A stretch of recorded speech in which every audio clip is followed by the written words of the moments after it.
आज की वीडियो बहुत ही ज़्यादा इंस्पिरेशनल है। आप इस वीडियो को बिल्कुल भी मिस मत करना, क्योंकि यहाँ पर जो टॉपर है आपको अपने पूरे सीक्रेट्स बताने वाली है कि किस तरह से इसकी क्लास 11th बहुत ज़्यादा बेकार जाने के बावजूद उसने क्लास 12th में कैसे पढ़ाई करी, कौन कौन सी रिसोर्सेज को यूज़ करा। तो बस मैं इतना ही कहना चाहूँगी कि वीडियो शायद हो सकता है कि थोड़ी आपको लंबी लगे, तो आप जो है स्पीड तेज करके देख लेना, लेकिन वीडियो को मिस मत करना, क्योंकि आज की वीडियो एक कंप्लीट रोड मैप है वो हर एक स्टूडेंट के लिए जो कि एक्चुअल में दिल से चाहता है कि भाई मुझे अच्छा परफॉर्म करना है, अच्छे नंबर लेकर आने हैं। Hello Dee, I'm Sanya and I've got 95 in PCM and a 93 in English. सो सानिया की 95% आई थी PCM में, और सानिया ने मुझे अपनी जर्नी बताई थी कि उसकी क्लास 11th थी वो ज़्यादा अच्छी नहीं रही थी, बहुत ज़्यादा कम परसेंटेज थे। सानिया थोड़ा सा क्लास 11th का बता दो।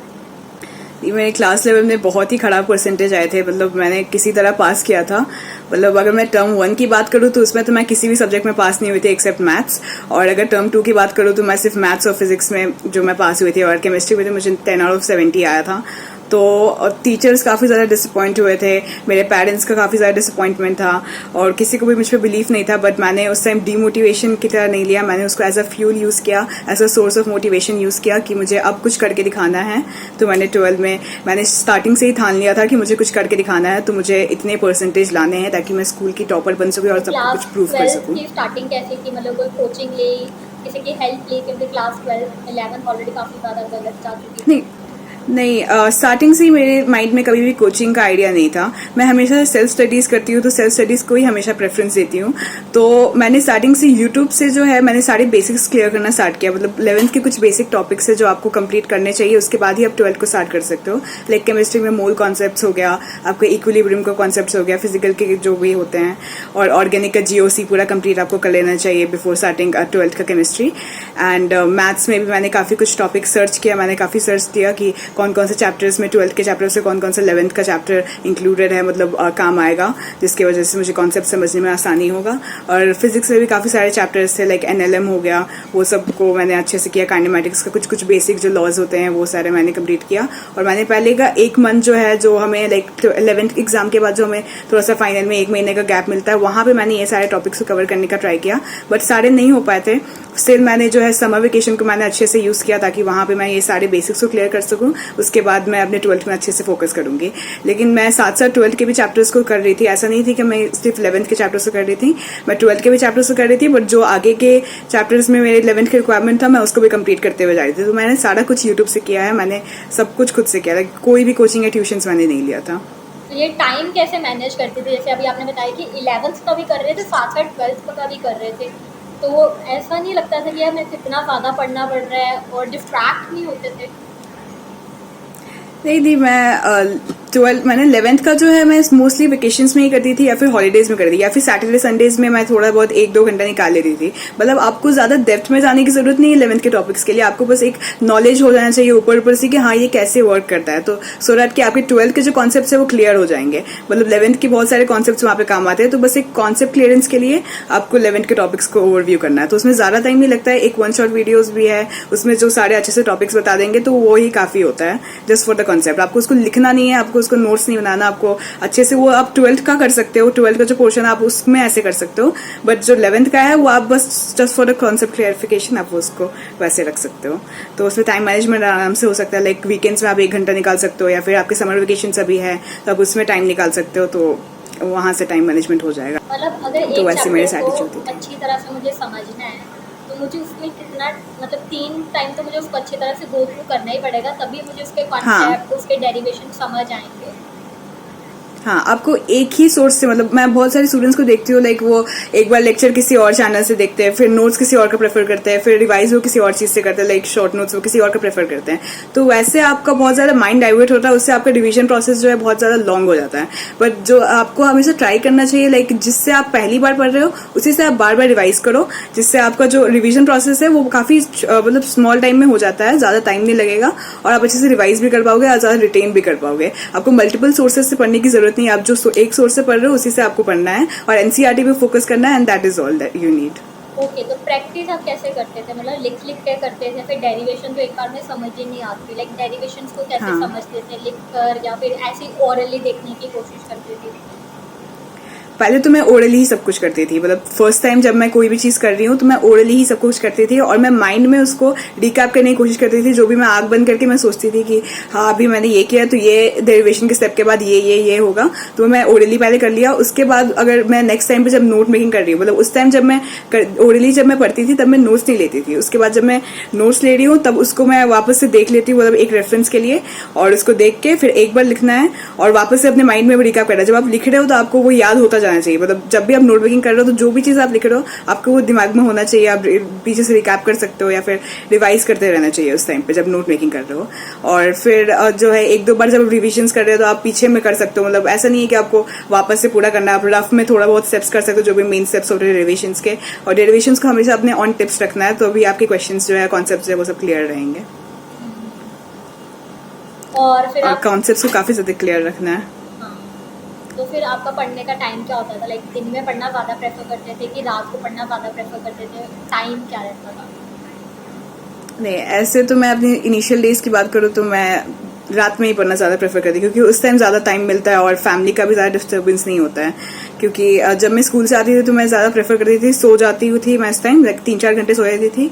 फिर मैं फ्रेश होके उठती थी लाइक 7-8 बजे। फिर 7-8 बजे से जो मैं सेशन स्टार्ट करती थी फिर मैं 12-1-2 वैसे करके, मतलब अगर स्कूल में कुछ होमवर्क भी है तो होमवर्क भी मैं साथ में, असाइनमेंट्स है वो सब भी मैं टैकल करके फिर उसके बाद अपना सेल्फ स्टडीज में पूरा ध्यान देती थी जो भी होता था मैम। तो मैं रात में ही ज़्यादा प्रेफर करती थी, मतलब दिन से, क्योंकि वहाँ पे आपको लेस डिस्टर्बेंस होता है। पर ये आपके ऊपर भी डिपेंड करता है, अगर आप चाहो तो आप जल्दी सो के सुबह 4 बजे उठ के फिर पढ़ सकते हो, फिर उसके बाद स्कूल का आप प्रिपरेशन कर सकते हो। तो वो आपके ऊपर भी डिपेंड करता है आप क्या हो, नाइट आउल हो या फिर अर्ली बर्ड हो। तो जैसे कि तुमने स्टार्टिंग में बोला था कि मैं सिर्फ 4 आवर्स पढ़ती हूँ, बट ये तो ज़्यादातर टॉपर्स के बारे में एक परसेप्शन बन चुका है कि टॉपर्स झूठ बोलते हैं, खुद 4 घंटे बोलते हैं और फिर बाद में 8-8 घंटे पढ़ते हैं। तो एक्चुअल में बताओ कि एक्चुअल में ऑन एंड एवरेज कितना टाइम चला जाता था वीकेंड्स को, या कितना टाइम दे देते थे पढ़ाई में? अब मैं वीकेंड्स में अगर बात करूँ तो मैं लेक्चर्स के लिए वीकेंड्स को ज़्यादातर रखती थी, क्योंकि स्कूल डेज के साथ लेक्चर्स देखना पॉसिबल नहीं हो पाता था, क्योंकि उस टाइम प्रैक्टिस भी करनी होती थी। तो वीकेंड्स में मैं जो है बहुत सारे लेक्चर्स देखती थी, तो मैं एक बार में देखती थी तो मुझे लिखने का, मतलब एक दिन में मैं 6 घंटे का लेक्चर देख पाती थी। मतलब मुझे बस ओरली देखना होता था, ओरली अपने दिमाग में रिकैप करना होता था, तो मैं वैसे देख लेती थी और लेक्चर्स में वहाँ पे कंप्लीट कर रही थी। और जो भी उसके नोट्स होते थे वो मैं वीकडेज में कंप्लीट कर रही थी, तो वहाँ पे मेरे को 4-5 घंटे में अगर एक दिन का देती थी तो वहाँ पे हो जाता था।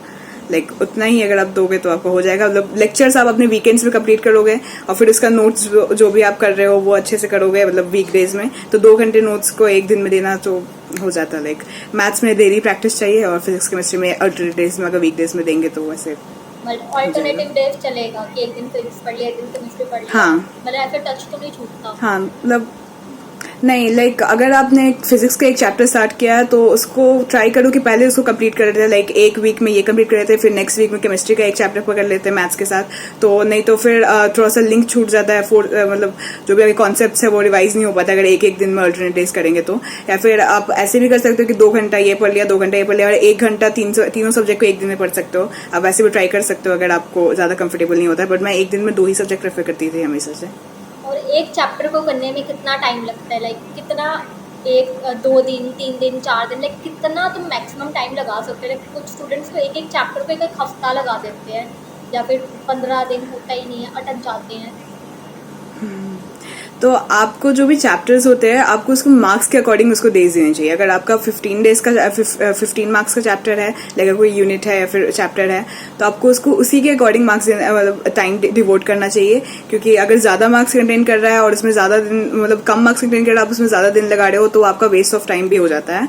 तो आपको उसके अकॉर्डिंग ही करना चाहिए। अगर एक 15 मार्क्स का चैप्टर है तो वो आपको आई गेस लाइक 10 डेज में या फिर 7 to 10 डेज में, मतलब along with the question practice वो हो जाना चाहिए। मतलब लेक्चर्स रिवाइज भी कर लिया आपने, नोट्स भी बना लिया और क्वेश्चन भी बना लिया, तो वो 10 डेज में एक चैप्टर तो हो ही जाना चाहिए। और अगर छोटे चैप्टर्स है लाइक 5 मार्क्स के, तो आई गेस उसमें 3-4 दिन काफी होंगे, मतलब उससे ज्यादा डिवोट करना इज नॉट वर्थ इट। और अपने स्पीड को ढंग से रखना, एक दिन में 2 घंटे भी अगर हम दे रहे हैं तो वो इनफ होना चाहिए। तो बोर्ड्स के पॉइंट ऑफ व्यू से लाइक क्या क्या चीज़ें आपने पढ़ी थी कि प्रैक्टिस क्वेश्चन पेपर्स कौन से सॉल्व करे थे, PYQs पे ध्यान दिया था, या कोई स्पेशल एक्स्ट्रा बुक्स को फॉलो करा था? मैंने मैथ्स के लिए आर डी शर्मा को फॉलो किया था। आर डी शर्मा स्टार्टिंग से मैं बनाते आ रही थी तो उसका प्रैक्टिस मेरे को था। और फिर लास्ट में मैंने जो है मतलब जो भी दिन मुझे मिले थे लाइक एग्जाम से 3-4 दिन पहले बिटवीन फिजिक्स एंड मैथ्स का एग्जाम, मैंने सिर्फ उसमें ही PYQs को टच किया था। उससे पहले मैं PYQs को उतना प्रेफर नहीं करती थी। लाइक RD शर्मा में आपको ऑलरेडी थोड़े बहुत मिल जाते हैं, मतलब RD शर्मा में पूरा नहीं सॉल्व करती थी, मैं बस सॉल्व एग्जाम्पल को सॉल्व करती थी और उसमें कुछ क्वेश्चन के आगे दिया जाता है कि ये CBSE इतना में प्रीवियस ईयर में आस्क है या फिर NCERT एग्जाम्पलर पे है, तो उसमें सारे क्वेश्चन इंक्लूडेड होते हैं। तो इसलिए मैंने RD शर्मा को प्रेफर किया था क्योंकि वो वोनली इंटीग्रेटेड होता है। तो मैंने पहले RD शर्मा को कंप्लीट किया, उससे मैंने काफ़ी ज़्यादा प्रैक्टिस लिया। फिर उसके बाद मैंने लास्ट में जो है PYQs को प्रेफर किया। मैं थोड़ा बहुत PYQs करती थी, मतलब जो भी कैटेगरीज होते हैं, मतलब बहुत सारे PYQs जो है रिपीटेड होते थे, तो मैं हर एक कैटेगरी के एक ही क्वेश्चन को मैं एक बार सॉल्व करती थी। फिर दूसरे क्वेश्चन का मैं सॉल्यूशन देख रही थी कि हाँ ये ऐसे होगा, फिर मैं सॉल्व कर अपने माइंड में सॉल्व करी कि हाँ ये ऐसे होगा, मतलब ये मुझे आता है, तो मैं उसको स्किप कर देती थी। मतलब ज़्यादा टाइम एक चीज़ में नहीं देना है, तो मैं PYQs वैसे किया और मैंने RD शर्मा किया मैथ्स के लिए तो इतना इनफ है।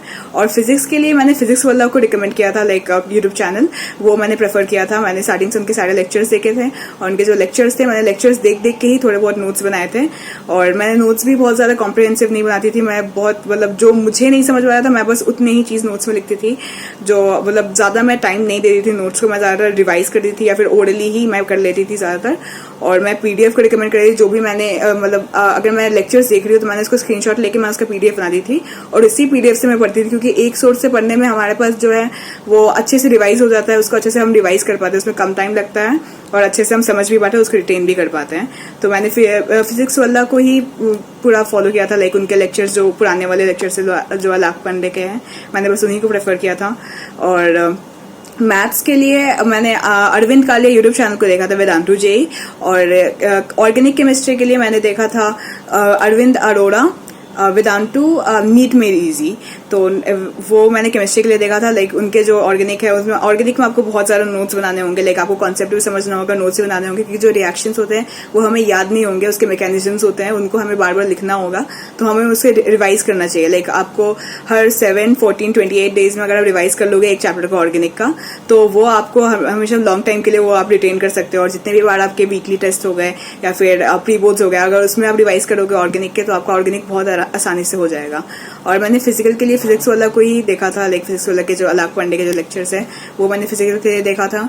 और इनऑर्गेनिक के लिए मैंने अरविंद अरोड़ा को भी प्रेफर किया था। और आप केमिस्ट्री के लिए जो है आप अपनी कक्षा के भी नोट्स को देख सकते हो, वहाँ के नोट्स जो फिजिक्स के होते हैं वहाँ पे NCERT पूरा कवर्ड होता है, तो आपको NCERT को गो थ्रू करने का वो जो लाइन बाय लाइन है वो जरूरत नहीं होता है। तो मैं सिर्फ NCERT को सिर्फ क्वेश्चंस के लिए प्रेफर करती थी और मैं लाइन बाय लाइन कभी भी नहीं पढ़ती थी किसी भी बुक का। सैम्पल पेपर यही सारे मैं सैम्पल पेपर लाइक मैथ्स का तो आपने बता दिया RD शर्मा, फिजिक्स और केमिस्ट्री के लिए कोई सैम्पल पेपर फॉलो करे थे? सैम्पल पेपर नहीं, मैंने सिर्फ NCERT फॉलो किया था इन दोनों के लिए। और सैम्पल पेपर तो मैंने किसी का भी नहीं सॉल्व किया था। लाइक PYQs मैं कुछ सिलेक्टेड चैप्टर्स का मैंने सॉल्व किया था। लाइक केमिस्ट्री में तो आपको PYQs की बिल्कुल भी जरूरत नहीं है, आपको बस फुल्ली NCERT में फोकस रहना है। अगर आपको बहुत लाइक 100 आउट ऑफ 100 चाहिए तब आप जो है प्रैक्टिस के लिए PYQs को देख सकते हो। लाइक फिजिकल के लिए आपको ऑर्गेनिक के लिए तो आप NCERT इनफ है। और अगर मैं फिजिक्स की बात करूँ तो आप कुछ सिलेक्टेड चैप्टर्स की देख सकते हो, लाइक इलेक्ट्रोस्टैटिक्स के आप PYQs बना लोगे या फिर रे ऑप्टिक्स के बना लोगे, क्योंकि उसमें बहुत रिपीटेड क्वेश्चंस होते हैं। तो आप एक बार क्वेश्चन पैटर्न अगर आपको पता चल जाएगा तो आप आसानी से बना दोगे। और NCERT से आपको क्वेश्चन पैटर्न भी पता चल जाएगा, तो आपको एडिशनल बनाने की जरूरत नहीं है, आप एग्जाम्पल्स बना सकते हो और जो भी एक्सरसाइज के जो होते हैं वो आप फिजिक्स में करोगे तो दैट विल बी एनफ। और आपकी कॉन्सेप्ट्स क्लियर है, डेरिवेशन। अब लास्ट क्वेश्चन मेरा ये है कि इतने मार्क्स एक्सपेक्ट करे थे, जब मतलब बोर्ड्स देकर आए थे उसके बाद का रिएक्शन क्या था? लगा था कि इतने मार्क्स आ जाएंगे? पेपर को देख के क्या लगा था कि पेपर लेंथी है या फिर मतलब इजी लेवल का था? हाँ, मैंने सैम्पल पेपर प्रैक्टिस नहीं किया था, तो मुझे पेपर जो है सारे पेपर्स में मुझे लाइक लास्ट तक मैं लिखते रह गई थी, बहुत ही ज़्यादा टाइम टेकिंग मुझे लग रहा था। तो इसके लिए आपको 1-2 सैम्पल पेपर पहले से मतलब प्रैक्टिस करके जाना होगा, तब आपका अच्छे से रहेगा। लेकिन अगर प्री बोर्ड्स भी अगर दे रहे हो तो आप उसको भी अच्छे से देख लेना है। नहीं तो जब मैं गई थी मतलब केमिस्ट्री के लिए मुझे पहले से लग रहा था कि बहुत सब बोलते हैं कि लाइक केमिस्ट्री के लिए आपको काफ़ी ज़्यादा टाइम मिल जाता है। लेकिन मेरे केस में ऐसा था कि मुझे अगर ऐसा लग रहा था तो मैं सबको बहुत ही मतलब 1 मार्क्स के जो क्वेश्चन थे, 2 मार्क्स के भी क्वेश्चन थे, मैं उसको ज़्यादा इलेबोरेट कर रही थी, तो उसके लिए मेरा जो टाइम है जो उतना नहीं मिल पाया था मुझे, तो मैं पेपर रिवाइज नहीं कर पाई थी। उसके लिए आप सैम्पल पेपर को 1-2 सैम्पल पेपर तो आपको ज़रूर प्रैक्टिस करके जाना चाहिए, ताकि आपको मतलब ये टाइम मैनेजमेंट का आपको आइडिया मिल जाए। और ऐसे मुझे इतना एक्सपेक्टेड नहीं था, लाइक 95 मैंने एक्सपेक्ट नहीं किया था, मैंने स्टार्टिंग में एक्सपेक्ट किया था, बट आफ्टर द पेपर मुझे लग रहा था कि लाइक 85 अब आ जाए तो बहुत है, लेकिन 95 इतना मुझे एक्सपेक्टेड नहीं था। आपको लाइक बोर्ड्स जब एग्जाम दे के आओगे उसके बाद आपको जो मार्क्स आएंगे वो आपको मोर देन एक्सपेक्टेड ही आते हैं, मतलब मोस्ट ऑफ द केसेस में, और मुझे 95 इतना एक्सपेक्टेड नहीं था, 90 तक था बट इतना नहीं था। Okay, so congratulation Sania and thank you for the interview and I hope कि बहुत सारे Thank you so much, strategy और एक आइडिया मिल गया होगा कि किस तरह से उन्हें प्लान करना है। So thank you.